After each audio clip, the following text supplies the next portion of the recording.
Hello friends, welcome to my channel. ప్రస్తుతం ఇండియాలో కానీ, సౌత్ ఇండియాలో కానీ, ఆఖరికి మన టాలీవుడ్లో కానీ నెంబర్ వన్ హీరో అంటే గట్టిగా చెప్పలేని పరిస్థితి ఉంది. కానీ ఫ్యూచర్లో అయినా నెంబర్ వన్ హీరో ఏ సత్తా ఉన్న హీరో ఎవరో మనం ఇప్పుడు చూద్దాం. యాక్చువల్గా చిరంజీవి గారు రాజకీయాలకు వెళ్ళిన తర్వాత అయితే నెంబర్ వన్ స్థానంపై అయితే అప్పుడే చర్చ అయితే జరిగింది. చిరు సింహాసనంలో కూర్చుకునే సత్తా ఉన్న హీరో ఎవరో అయితే అప్పుడే ప్రేక్షకులు అయితే కొంచెం ఆలోచించారు. ఇంకా చిరు తర్వాత అంత క్రేజ్ ఉన్న హీరోలో మనం ముఖ్యంగా చెప్పుకోవాల్సింది పవన్, మహేష్ మరియు జూనియర్ ఎన్టీఆర్ల గురించి. ఇక పవన్కి వచ్చేసి 10 ఏళ్ల పాటు హిట్స్ లేకపోవడంతో నెంబర్ వన్ పోటీ అయితే మహేష్ మరియు ఎన్టీఆర్ మధ్యన అయితే జరిగింది. కానీ అంతలోనే సడన్ ట్విస్ట్ ఇస్తూ నేనున్నా అంటూ మగధీర సినిమాతో రామ్ చరణ్ అయితే ఎంట్రీ ఇచ్చాడు ఈ పోటీలోకి. మగధీర సినిమా భారీ ఇండస్ట్రీ హిట్ కావడంతో ఇక నెంబర్ వన్ పోటీ వచ్చేసి వీళ్ళ ముగ్గురు మధ్య మూడు ముక్కలాటలా అయితే మారిపోయింది. ఇక మగధీర తర్వాత ఆర్ఎన్ సినిమా వచ్చి ఫ్లాప్ కావడంతో చరణ్ అయితే కొంచెం డల్గా అయితే అయిపోయాడు. కానీ మగధీర సినిమాను చూసి జూనియర్ ఎన్టీఆర్ కూడా కొడితే ఇలాంటి ఇలాంటినే కొట్టాలని 40 కోట్ల భారీ బడ్జెట్తో మెహర్ రమేష్ను పట్టుకొని వచ్చి భారీ హైప్ మధ్య శక్తి సినిమా అయితే మొదలెట్టాడు. ఈ సినిమాకి అయితే భారీ హైప్ అయితే నెలకొంది. ఒకవేళ శక్తి సినిమా హిట్ అయింటే ఖచ్చితంగా జూనియర్ ఎన్టీఆర్ వచ్చేసి నెంబర్ వన్ హీరోగా అయితే అప్పట్లో కొనసాగేవాడు. కానీ బ్యాడ్ లక్, శక్తి సినిమా భారీ డిజాస్టర్గా అయితే మిగిలిపోయింది. ఇక ఇదే టైంలో మహేష్ బాబు అయితే తన రైజ్ను చూపిస్తూ దూకుడు సినిమాతో భారీ సక్సెస్ని అయితే సాధించాడు. ఇక దానికి పోటీగా వచ్చిన ఊసరవెల్లి సినిమా ఫ్లాప్ అవడంతో ఇక మహేష్ బాబుకు ఒకే దెబ్బకు 2 పిట్టలు కొట్టిన విధంగా అయితే అయ్యింది. తనకు కావాల్సిన కెరియర్కు బూస్టప్ ఇచ్చే భారీ బ్లాక్ బస్టరు దొరికింది. ఇక తనకు మెయిన్ కాంపిటీటర్ అయిన జూనియర్ ఎన్టీఆర్ మీద గెలిచినట్టు అయ్యింది. ఇక ఆ వెనువెంటనే వచ్చిన బిజినెస్ మ్యాన్ మూవీ కూడా సూపర్ సక్సెస్ కావడంతో ఇక Mahesh Babu almost number one అని అందరూ ఇంట బయట అందరూ ఫిక్స్ అయిపోయారు. ఇక న్యూస్ ఛానల్స్ కూడా Mahesh Babu number one hero అంటూ ప్రసారం చేయడం అయితే మొదలెట్టారు. ఇక అంతా బాగుంది. సూపర్ స్టార్ కృష్ణ గారి నెంబర్ వన్ కళ ఆయనకు సాకారం కాకపోయినా ఆయన తనయుడైన మహేష్ బాబు సాధించాడులే అని అందరూ అనుకునే టైంలో ఇంకో పెద్ద ట్విస్ట్ అయితే వచ్చి పడింది. నేను ఈ ట్రెండ్ని ఫాలో అవును, ట్రెండ్ సెట్ చేస్తా అంటూ పవర్ స్టార్ పవన్ కళ్యాణ్ గబ్బర్ సింగ్ సినిమాతో నిజంగానే ట్రెండ్ అయితే సెట్ చేశాడు. గబ్బర్ సింగ్ సినిమా టాలీవుడ్లో వచ్చేసి సృష్టించిన సంచలనం అయితే అంతా ఇంత కాదు. కథ కాకరకాయ ఇవేమీ పెద్దగా లేకుండా కేవలం క్యారెక్టర్తోనే ఇండస్ట్రీ హిట్ కొట్టచ్చని నిరూపించిన సినిమా గబ్బర్ సింగ్. ఈ సినిమాతో పవన్ కళ్యాణ్ పేరు అయితే మారుమోగిపోయింది. ఇక ఆ తర్వాత వచ్చిన అత్తారింటి దారి సినిమా కూడా ఇండస్ట్రీ హిట్గా నిలగడంతో ఇక పవన్ కళ్యాణ్ గారి క్రేజ్ అయితే పీక్స్కి చేరిపోయింది. ఇక టాలీవుడ్లో ఎక్కడ చూసినా, ఏ సినిమాలు చూసినా ఖచ్చితంగా పవన్ కళ్యాణ్ గారి ప్రస్తావన అయితే తెచ్చేవారు. ఇక వరుసగా 2 భారీ బ్లాక్ బస్టర్లు కొట్టడంతో ఇక పవన్ కళ్యాణ్ గారు క్రేజ్ టాలీవుడ్లోనే కాదు సౌత్లో కూడా సూపర్ స్టార్ రజనీకాంత్ తర్వాత ఆ ప్లేస్కు బెస్ట్ రీప్లేస్మెంట్ పవన్ కళ్యాణ్ గారి అనేది అందరూ. ఈ సమయంలో పవన్ ఇమేజ్ ముందు మహేష్ క్రేజ్ అయితే చాలా వరకు తగ్గిపోయింది. ఇక ఇదే సమయంలో మూలిగే నక్కపై తాటిపండు పడినట్లు పవన్ వల్ల సతమతమవుతున్న మహేష్పై రామ్ చరణ్ తన సినిమాలతో దాడి చేయడం అయితే ప్రారంభించాడు. మహేష్ వెంకీ కాంబినేషన్లో మల్టీ స్టార్ ట్రెండ్ను స్టార్ట్ చేస్తూ వచ్చిన సీతమ్మ వాకిట్లో సిరిమల్లె చెట్టు మూవీ 2013 సంక్రాంతి రిలీజ్ అయింది. మరి దానికి పోటీగా చరణ్ అయితే నాయక్ సినిమాని అయితే బరిలో దించాడు.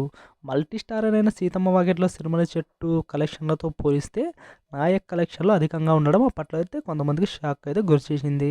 ఆ తర్వాత మరుసటి ఇయర్లో వచ్చేసి మహేష్ బాబు ఆగడు సినిమాపై చరణ్ గోవిందుడు, అందరి వాడలే సినిమాలను పోటీకి తీసుకురావడంతో చరణ్ కావాలని ఇలా చేస్తున్నాడని ఆగడు చిత్ర నిర్మాతలు వచ్చేసి చరణ్ సినిమాపై కంప్లైంట్ చేయడానికి సైతం సిద్ధపడ్డారు. అదే సమయంలో అటు ప్రభాస్ మిర్చి సినిమాతో, అల్లు అర్జున్ రేసుగురు సినిమాలతో బ్లాక్ బాస్టర్ హిట్ కొట్టిన వారు నెంబర్ వన్ రేసుకు మాత్రం చాలా దూరంలోనే ఉండిపోయారు. కానీ ఇదంతా 2015కు ముందు. కానీ 2015లో వచ్చిన బాహుబలి సినిమాతో తెలుగు సినిమా స్థాయి భారతీయ పరిశ్రమలో మారుమోగిపోయింది. అదే సమయంలో 2015లో శ్రీమంతుడు సినిమా బాహుబలి తర్వాత వచ్చే సూపర్ సక్సెస్ అయిన మహేష్ బాబుకు రావాల్సిన క్రేజ్ రాలేదు బాహుబలి సినిమా మేనియాలో. ఇక బాహుబలి సినిమాకు సీక్వెల్గా 2017లో వచ్చిన బాహుబలి 2 సినిమా కని విని ఎరుగని రీతిలో కలెక్షన్లను సాధించి భారతీయ సినిమా చరిత్రలో సువర్ణాక్షరాలతో తన పేరునైతే లిఖించుకుంది. అప్పటి వరకు సౌత్ సినిమా అంటే కేవలం తమిళ సినిమా అనే అభిప్రాయాన్ని పటాపంటలు చేస్తూ సౌత్ సినిమా యొక్క ముఖ చిత్రంగా తెలుగు సినిమా అయితే నిలిచింది. ఇంకా అప్పటి నుంచి టాలీవుడ్ నుంచి వరుస పాన్ ఇండియా సినిమాలను రూపొందించి బాలీవుడ్కు గట్టి పోటీనివ్వడం అయితే జరిగింది.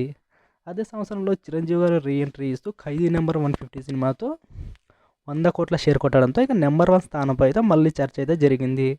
ప్రభాస్ మార్కెట్ బాహుబలితో ఎంతో పెరిగినప్పటికీ తెలుగులో వచ్చేసి పవన్ కళ్యాణ్ ఫ్యాన్ బేస్ అయితే చాలా ఎక్కువగా ఉండేది. కేవలం ప్రభాస్ బాహుబలి రేంజ్ చూసుకుని ప్రభాస్ను నెంబర్ 1 అయితే డిసైడ్ చేసుకోలేకపోయారు. ఎందుకంటే సర్దార్ గబ్బర్ సింగ్, కాటమరాయుడు లాంటి డిజాస్టర్ మూవీస్తోనే పవన్ కళ్యాణ్ ఈజీగా 60-70 కోట్ల షేర్ అయితే సాధించేవాడు. ఇక 2018లో విపరీతమైన హైప్తో వచ్చిన అజ్ఞాతవాసి మూవీ వచ్చేసి డిజాస్టర్గా మిలిగి బయ్యలను భారీ నష్టాలు అయితే మిగిల్చింది. ఒకవేళ అజ్ఞాతవాసి మూవీ సూపర్ హిట్ అయితే పవన్ కళ్యాణ్ యొక్క బాక్స్ ఆఫీస్ స్టామినా మ్యాక్సిమం అయితే తెలిసిపోయింది. కానీ బ్యాడ్ లక్ ఆ సినిమా వచ్చేసి డిజాస్టర్ అయింది.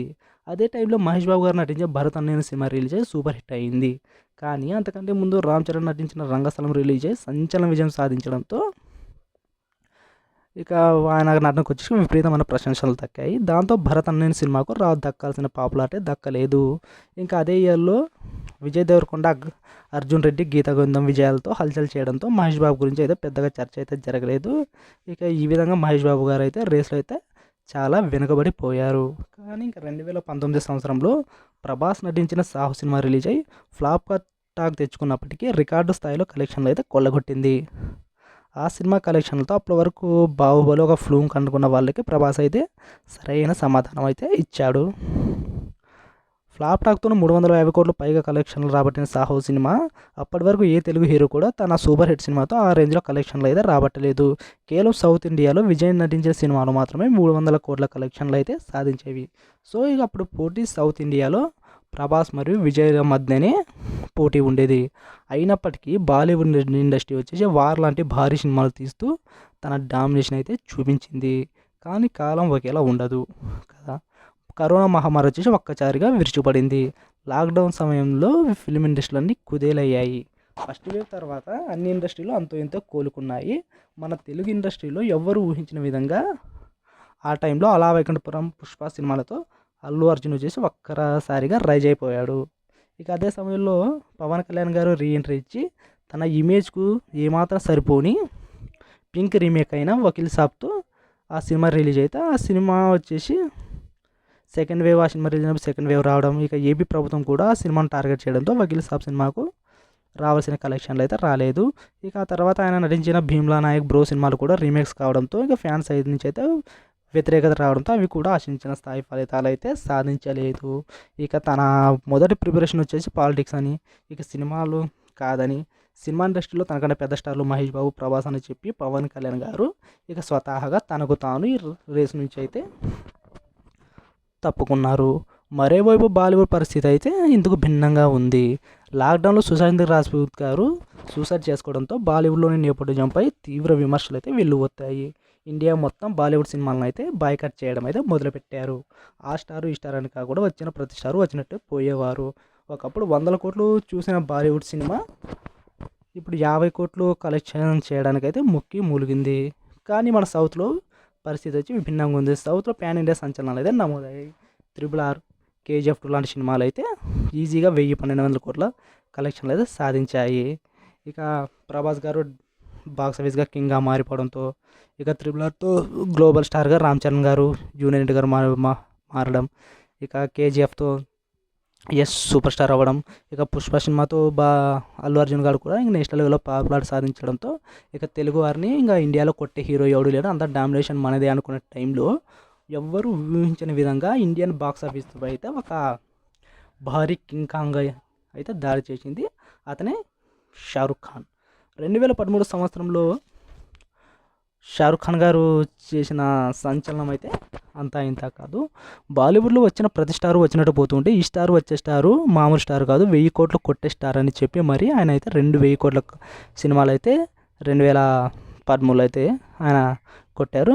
మొదట్లో పఠాన్ సినిమాతో దాడి మొదలుపెట్టిన అతను జవాన్ సినిమాతో ఆయన దాడిని పీస్కి చేర్చి చివరకు డంకీ సినిమాతో అయితే ముగించాడు. కేవలం షారుఖ్ సినిమాలతోనే బాలీవుడ్ వచ్చేసి మళ్ళీ సౌత్ ఇండస్ట్రీకి పోటీగా అయితే నిలబడిందంటే ఏమాత్రం అతిశయోక్తి కాదు.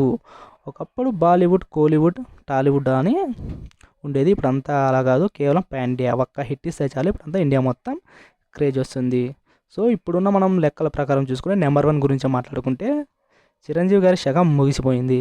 ఇక రజనీకాంత్ గారు కూడా రిటైర్ అయిపోయారు.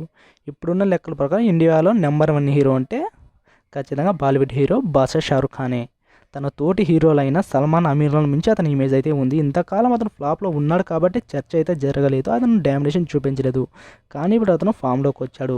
మరి షారుఖ్కు పోటీనిచ్చే హీరో ఎవరన్నా ఉన్నారంటే ఖచ్చితంగా సత్తా ఉన్న హీరో మన తెలుగు హీరో ప్రభాస్. అదేంటి మొన్న వచ్చిన సలార్ చేతిలో డంకి తేలిపోయింది కదా అంటే అప్పుడు పరిస్థితి వేరు, ఇప్పుడు పరిస్థితి వేరు. సలార్ వచ్చేసి మాస్ ఫిలిం, పైగా కేజీఎఫ్ తర్వాత నీల్ ప్రభాస్ కాంబినేషన్లో వచ్చిన సినిమాతో భారీ హైప్ అయితే నెలకొంది. కానీ డంకీ వచ్చేసి క్లాస్ సినిమా, అది ఎవరికి కనెక్ట్ కానీ వలసవాదుల సర్వైవల్ డ్రామాతో వచ్చింది. యాక్చువల్గా రెండుకు పోటీ కాదు, అది సలార్ వచ్చేసి డేట్ మారి డంకీపై పడింది కాబట్టి వెనక్కి వెళ్ళలేక షారుఖ్ ఖాన్ గారు అయితే అజయ్ తేజ్ గారు తీసుకువచ్చేవారు, లేకుంటే సలార్కు పోటీకి అయితే ఆ సినిమా వచ్చేది కాదు. షారుఖ్ ఖాన్ గారు సోలో రిలీజ్ చేసుకునేవారు. పఠాన్ జవాన్ సినిమాలో రొటీన్ టెంప్లెట్తో వచ్చినప్పటికీ 1200 కోట్ల కలెక్షన్లో అయితే సాధించాయి. కానీ సలార్ సినిమా పాజిటివ్ టాక్కి వచ్చిన 600 కోట్లను అయితే ఆ సినిమా అయితే మించలేదు. సో షారుఖ్ ఖాన్ను డామినేట్ చేయాలంటే ప్రభాస్ ఇంకా కొంచెం గట్టిగా అయితే కొట్టాల్సి ఉంది. ఇక ఆ తర్వాత మళ్ళీ ఆ ప్లేస్లో కూర్చున్న అర్హత ఎవరికి ఉందంటే ఇక సౌత్లో రజనీకాంత్, పవన్ కళ్యాణ్ తర్వాత అత్యంత ఎక్కువ ఫ్యాన్ బేస్ కలిగిన హీరో ఇళయ దళపతి విజయ్ కూడా నెంబర్ 1 స్థానానికి అర్హుడే. కాను అతను కూడా రాజకీయాల్లోకి వెళ్ళి సినిమాలకు రిటైర్మెంట్ ప్రకటించడంతో రేస్ నుంచి అతను కూడా తప్పుకున్నాడు అని అయితే చెప్పవచ్చు. ఇక ఈ మధ్య ఇండియాలో ఎక్కువగా వినిపిస్తున్న పేరు ఐకాన్ స్టార్ అల్లు అర్జున్. 2024లో రాబోయే మోస్ట్ వాంటెడ్ మూవీస్లో కూడా ముందుంది అతడు నటించే పుష్ప 2 సినిమాని. కానీ అల్లు అర్జున్పై ఉండే విమర్శలు అతను ఒక పబ్లిసిటీ చేయించుకుంటాడు, అతని సినిమా కలెక్షన్లలో కూడా మ్యానిపులేట్ చేయించుకుంటూ ఉంటాడని ఒక విమర్శలు అయితే ఉంది. దానికి ఉదాహరణగా అతను పుష్ప సినిమాని భారీ హిట్ అయినా అయితే ప్రకటించుకున్నాడు. కానీ పుష్ప సినిమా వచ్చేసి తెలుగు రాష్ట్రాల్లో బ్రేక్ ఈవెన్ కాలేదు. ఆ సినిమా యొక్క ఫస్ట్ డే కలెక్షన్లు కూడా పవన్ కళ్యాణ్ నటించిన పింక్ అనే ఒక రీమేక్ మూవీ, రీఎంట్రీ మూవీ యొక్క ఫస్ట్ డే కలెక్షన్లు కూడా క్రాస్ చేయలేకపోయింది అనేది అంటారు. నార్త్లో సినిమా 100 కోట్ల కలెక్షన్లు తెచ్చినప్పటికీ కార్తికేయ 2, హనుమాన్ లాంటి సినిమాలు అంతకంటే ఎక్కువ కలెక్షన్లు సాధించాయని విమర్శలు ఉన్నాయి. కానీ అల్లు అర్జున్ కూడా ఆ విమర్శలను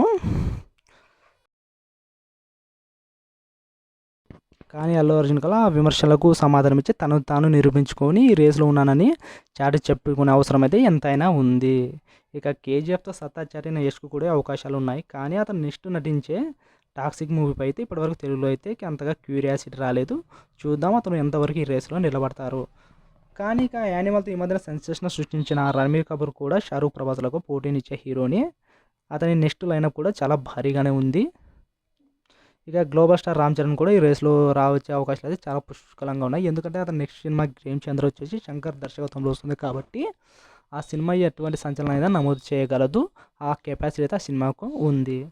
ఇక తర్వాత బాలీవుడ్ హీరోలైన సల్మాన్, అమీర్, హృతిక్ రోషన్లో కూడా ఒకవేళ వచ్చే అవకాశం అవుతుంది. కానీ ఆయన వయసు ప్రాబ్లం వలన మన తెలుగు హీరోలకి అంత క్రేజ్ ఉంది, నెంబర్ 1 అవకాశం అయితే మన తెలుగు ఇండస్ట్రీకి ఎక్కువ ఉంది. అందరికీ మనం ఆల్ ది బెస్ట్ చెబుదాం. ఓకే ఫ్రెండ్స్, ఈ వీడియో నచ్చినట్టయితే ఖచ్చితంగా లైక్ అయితే చేయండి. మీకు మరిన్ని వీడియోస్ కావాలంటే ఛానల్ను సబ్స్క్రైబ్ చేసుకోవడం మాత్రం మర్చిపోకండి. Bye bye.